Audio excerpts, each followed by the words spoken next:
Okay. Shalom, shalom. I am back again because once again, I believe that Abba wants me to do this brief but very important teaching. Um, Let us just pray.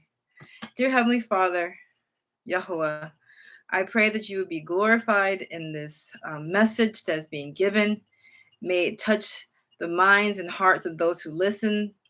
May they, as always, test all things and go before you and ask you to verify these things to be true. And I pray, Heavenly Father, may this lesson be fruitful to the hearer, to the listener, and may it bear good fruit within their spirit, soul, and body, so that you may present them blameless before you and rejoice in our salvation. Yahoshua HaMashiach of Nazareth. Amen. Yes, yes. Okay. So today, we are talking about the lineage of Yahoshua, Yeshua, HaMashiach, the Messiah of Nazareth, primarily with Miriam. All right, so why is this so important? Because everybody knows that Yahoshua is not the direct seed of Joseph, but rather of Yahweh. Okay, just like Adam, but in a different way. Upon Miriam, and we're going to talk about her lineage because someone goes, well, how can he be of the line of the tribe of Judah and, later on, be taken up as our high priest if we don't know Miriam's lineage? In fact, we do. The scriptures have always been out there regarding her lineage. And this will show you that Yahoshua is indeed the rightful King of Kings and Lord of Lords of the lion. He is the lion of the tribe of Yehuda, okay, of Judah. He is rightfully of the tribe of Judah. And I'll show you something else that I think you find very interesting. Here you go. And it involves the order of Melchizedek. Why he is the high priest, the Kohen HaGadol, according to the order of Melchizedek. Okay, so if you have your scriptures out, I have mine.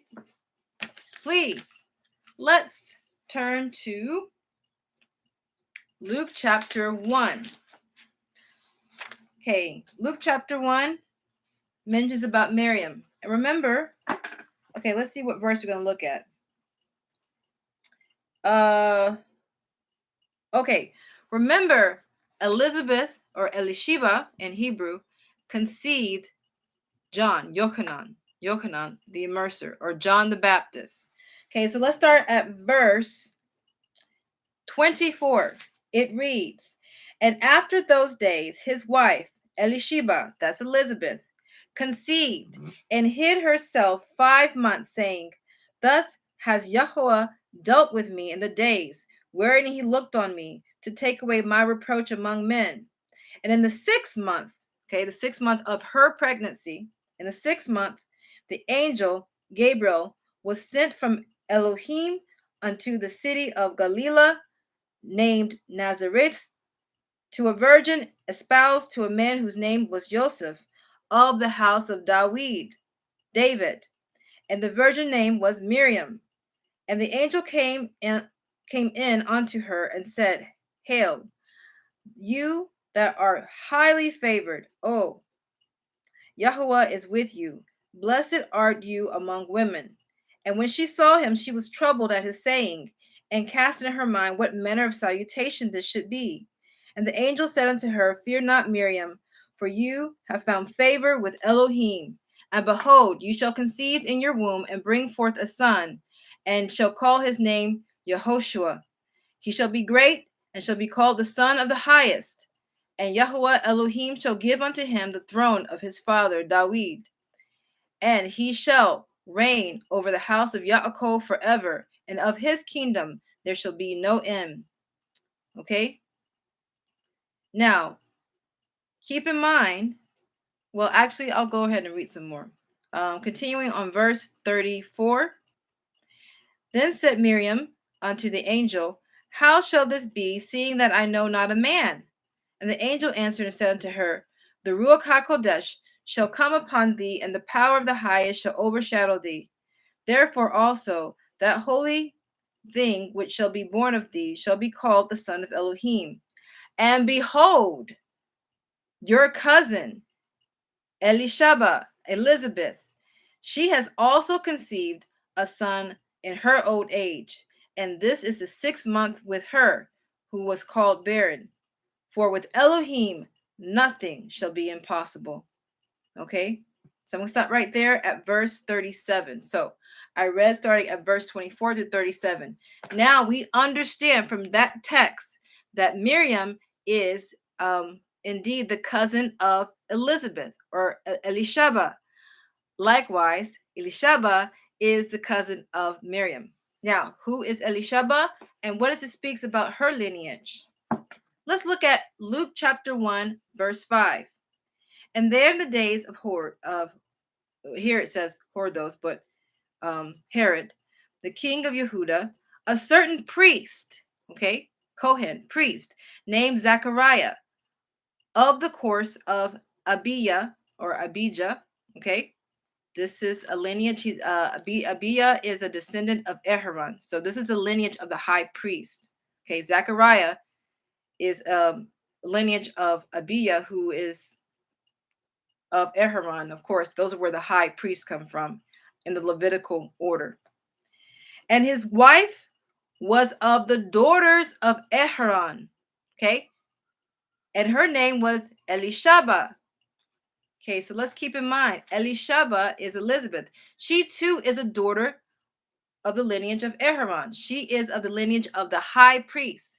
So Yochanan the immerser, John the Baptist, is of the lineage of the high priest. So because both her father and his mother, both both his father Zechariah and his mother Elizabeth, Elisheba, were both of the lineage of Aharon, the high priest order. Okay, so just keep that in mind. You can pause right there.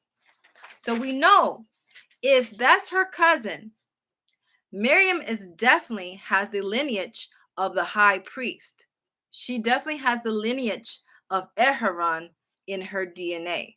Okay, so on one part, she has the lineage of the high priest, of the Levitical high priest in her DNA. But as you know, there's those who claim that she's of the lineage of David. And you'll see what it says regarding that. Now, a lot of people tend to refer to Luke chapter 3, verse 20, 23, and 24 as proof that Miriam is of the lineage of David. But it doesn't state that. Okay, it doesn't state that at all. Okay, what it says in Luke chapter 3, verse 23 is Yahoshua himself began to be about 30 years of age, being, as it was supposed, the son of Joseph, who was the son of Eli. Okay, or some scriptures say Heli, Heli. Okay, which was a son of Mathath or Mathat. Okay, people want to say this is the lineage of Miriam. It doesn't say that. It just says that Yahoshua, the son of Joseph, which was the son of Eli. Now, I mentioned this in a previous video that I believe this is Joseph maternal lineage. And his maternal lineage shows that he too is a line of the king David on both sides. So what I showed you in the other video is that Joseph's lineage on both sides, on his father's side, on his mother's side, was both lineages of the king of David. His father's side was the king of Solomon, okay, through David, and his mother was of the lineage of David too, through David's son Nathan. Okay, that's what I explained in the last video. I'm going to show you here that this remains what I'm not turning from that. Okay, I know people like to say this is Miriam's lineage. Well, I'm going to show you one thing here that's very important to note, And I'm glad I don't really have to really read Leviticus chapter 21, verse 14. But Leviticus chapter 21, verse 14 just pretty much states that a high priest has to marry a virgin of his own people. Okay? Period, point blank. Okay? That's Leviticus chapter 14. So if you need some proof on that.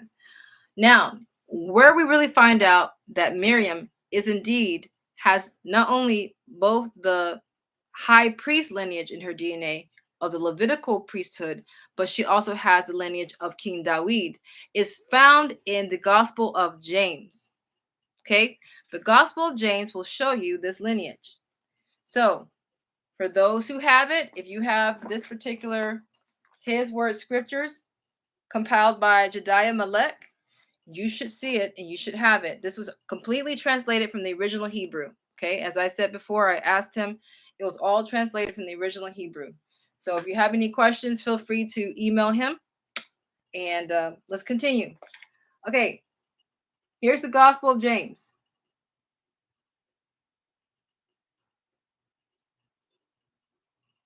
Okay, the Gospel of James tells us that indeed Miriam's father lineage is of the lineage of David. Here we go. Okay, and you talk about who's James. I think I wrote it on there. Joseph's son, Miriam's stepson. Okay, you want to stepson? Yes, that was Miriam's stepson. I'll you have to read the whole thing. I'm not going to spend 30 minutes reading the whole thing. I might do that another day, but not today. Okay, so starting in verse 1, verse 1, chapter 1.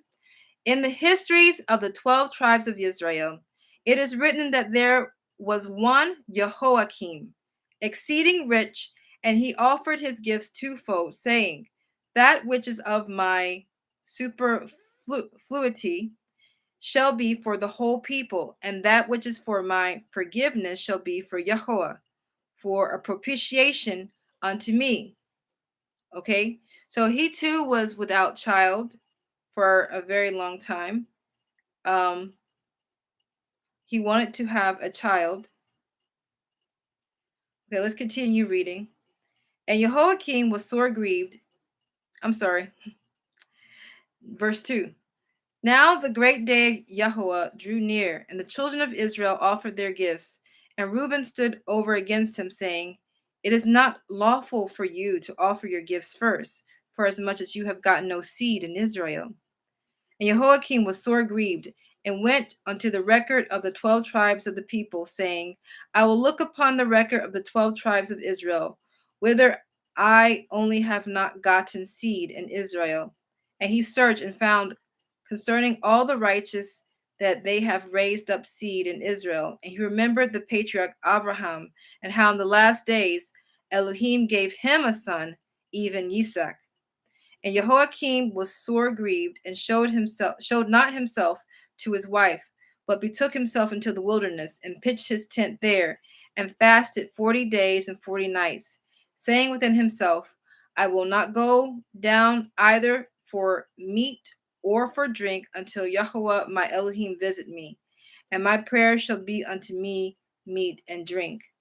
Now his wife, Hannah, as Anna, lamented with 2 lamentations, and bewailed herself with 2 bewailings, saying, I will bewail my widowhood, I will bewail my childlessness. Okay, so she too is grieving because she wants to have a child. Okay,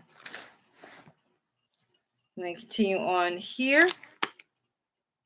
Okay, so the blessing occurs that obviously Yahweh opens up Hannah's womb, and she conceives, and she bears Miriam, a female. And she says in chapter 5, verse 2, part of verse 2, she said, a female. And Hannah said, my soul is magnified this day, and laid herself down. And when the days were fulfilled, Hannah purified herself, and gave suck to the child, and called her name Miriam. Okay? So now they are blessed to have a child. And Jehoiakim, and it's mentioned here in the Gospel of James, Jehoiakim was directly of the lineage of King David. And Joseph comes on the scene here through in this particular gospel. He comes on the scene, and give me a moment to actually find that. But what they do, because Anna was of the direct lineage of the high priest, she dedicates Miriam to the actual temple. So once she weans Miriam, she gives her child Miriam over to the temple priest to pretty much, raise her in the way of Yahuwah and take care of her, because that's her offering of thanksgiving for having a child in her old age. Okay? So I'll read chapter 6, verse 2. The first year of the child was fulfilled, and Jehoiakim made a great feast and bade the priests and the scribes and the assembly of the elders and the whole people of Israel. And Jehoiakim brought the child to the priest, and they blessed her, saying, O Elohim of our fathers, bless this child and give her a name renowned forever among all generations. Okay? And then she waits a little bit longer. I think in chapter 7 it reads, Unto the child her months were added, and the child became 2 years old. And Jehoiakim said, Let us bring her up to the temple of Yahuwah, that we may pay the promise which we promise, lest Yahuwah require it of us, and our gift become unacceptable. And Anna, said, Let us wait until the 3rd year, that the child may not long after her father or mother. And Jehoiakim said, Yes, let us wait. Verse 2.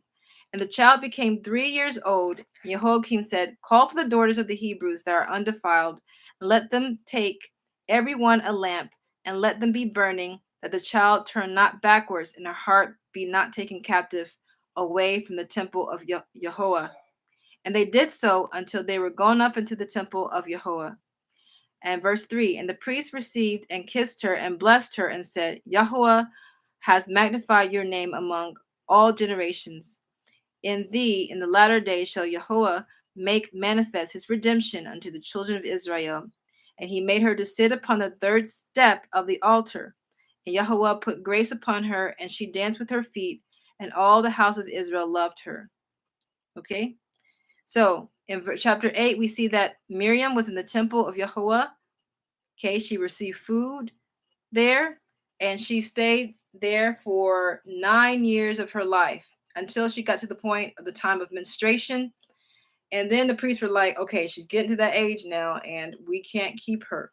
Okay, but let us cast lots as to who should take her. So we can assume probably by this time her father and mother have passed away. So what do you do with the orphan, female that's pretty much getting ready to pretty much enter into womanhood? Well, you betroth them to somebody, so that's typically, they'll have the females being taken care of by a male under, in terms of there's no other relative around to watch her, then they have to,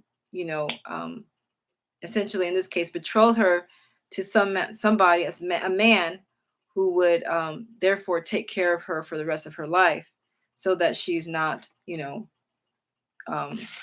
without provision. Okay, so they pretty much cast lots. The priest cast lots, and here, let's just get to the point. Okay, the lot fell to Joseph, and Joseph is like, me? I gotta take care of her. And they're like, yeah, you're gonna have to, because we can't keep her here, she's gonna defile the temple, blood and all. So you gotta take her, okay? The lot fell on you. Obviously, Yahuwah wants you to take her. So please. Okay. He was just like, oh, okay. So understand, he did not. People like to twist this and go, oh, this promoting wrong things. Okay. The reality is that he did not probably do, based on what I've read, nothing happened between them for another 8 years probably, okay? Nothing, okay? Because it was just out of respect that she needed some provision. She probably her mother and father passed away, and she needed some provision, okay, to be taken care of. Let's get down to chapter 10. Let's get to the point. All right, chapter 10, verse 1. I'm going to read a portion of verse 1. Okay, well, let's just start from the beginning of verse 1, chapter 10. Now there was a council of the priests, and they said, let us make a veil for the temple of Yahuwah. And the priest said, call unto me pure virgins of the tribe of David. And the priests, and the officers departed and sought and found 7 virgins. And the priest called to mind the child Miriam, that she was of the tribe of David, and was undefiled before Elohim. And the officers went and fetched her. Okay, so they're like, come, just bring her. Okay, I'm sorry, I haven't got to that part yet. Okay, and they brought them unto the temple of Yahuwah, and the priest said, cast me lots, which of you shall weave the gold and the white and the fine and silk and the violet and the scarlet and the true purple. Okay, so they're trying to make the veil in the temple. Okay, so they're like, we need a virgin of pure hands to make this veil to put in the temple. Okay, so they just didn't let anybody, make the veil to put in the temple. So obviously, over time, things have to be, things wear down. You have to replace certain things, so they need to put a new veil, in the temple. So they pretty much had Miriam do it. The lot fell on her. So it said the lot of the true purple and scarlet fell unto Miriam, and she took them and went into her house. Okay? So this was later on. So now she's actually betrothed to Joseph because the lot fell on him to keep her. So that's what he did. That's why you see he was betrothed. He was betrothed to Miriam. He was very slow to marry her, essentially, because the way he actually came into relationship from the beginning was through this matter of lots being cast by the priest to find a dwelling place for Miriam, to essentially find her a husband that will be able to take care of her till she dies. Okay. And the lot fell on Joseph, who was also of the tribe of David. But that right there just shows you that Miriam was of the tribe of David. Now, didn't I just say that? Didn't I just prove in Luke chapter 1 that she also had the lineage of the tribe of Aaron, the high priest? And at the same time, she was of the tribe of David. Folks, Miriam had both. From her father's side, she was a tribe of David, of King David. And from her mother's side, she was of the tribe of Levi, okay, of Aaron, of the high priest order. So in her DNA sat the high priest and the king's DNA together, found in Miriam. And that's why she was the perfect candidate to bear the King of Kings and Lord of Lords, our great high priest, Yahoshua HaMashiach of Nazareth. That's why she was the perfect candidate, in which the high priesthood will pass from the high priest, Levitical high priest found in John the Baptist, and being transferred to the high priest according to the order of Melchizedek, which says you can be both king and priest, because within Miriam was both the lineage of the king and the lineage of the priest. So I could keep reading this on. Here in this text, she does go to Elizabeth, and she takes care of Elizabeth for a season, just like we see in Luke chapter 1. You can look into that. I'll read chapter 12, verse 2 real quickly. And it said, Miriam rejoiced. This is from the Gospel of James. And Miriam rejoiced and went away unto Elizabeth, her kinswoman, or her cousin. And she knocked on the door, and Elizabeth went, and Elizabeth, when she heard it, cast down the scarlet wool. So they were both knitting, okay? They were knitting stuff for the temple, and ran to the door and opened it. And when she saw Miriam, she blessed her and said, "Whence is this to me that the mother of my Adonai should come unto me? For behold, that which is in me leaped and blessed thee." And Miriam forget the mysteries which Gabriel, the great prince, had told her. And she looked up into heaven and said, "Who am I, Adonai, that all the generations of the earth do bless me?" Okay. And she abode 3 months with Elizabeth. So remember, she learned from Luke chapter 1 that Elizabeth was 6 months along in her pregnancy.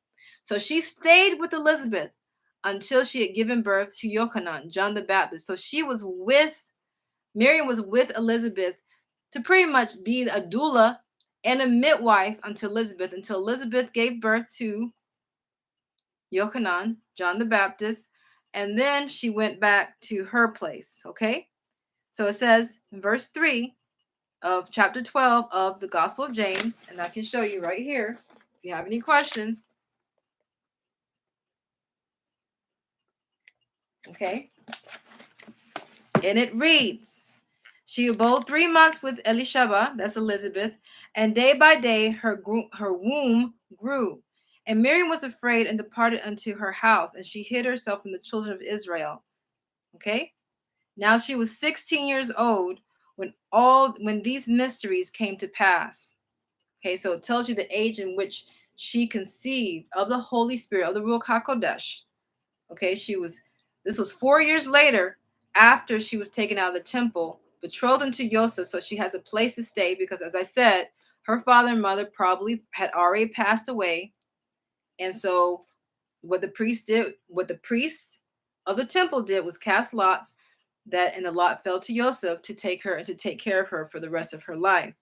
So he was still that time betrothed to her because, he himself was technically a widowed man, and he was just like, well, okay, I'll just take her in. Okay, sure, I'll betroth, but I'm not going to do anything. Okay, so he was just pretty much taking care of her for the longest. Okay, and James is one of Joseph's son that was pretty much Miriam's stepson. James was the one who wrote this just to testify of Miriam's lineage and how Joseph actually came into relationship with Miriam, okay, to testify. But this shows you that she had, as I said, the lineage of the high priest, Aharon, and the lineage of the king, David. Okay, what a perfect vessel that Yahweh chose to bring forth our salvation, to reestablish in its proper form the order of Melchizedek through Miriam, who was of the tribe of Levi, of the high priest order, and of the tribe of Judah, of the kingly order, King David. Say together, this is what makes it valid who Yahoshua HaMashiach of Nazareth is, both our high priest and our king. I hope this lesson blessed you. If you have any questions, you can put them down in the comments.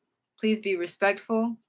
And I pray that this would solidify to anybody any confusion that who we serve. This is not some fictitious matter. This is not guessing. You don't have to guess anymore.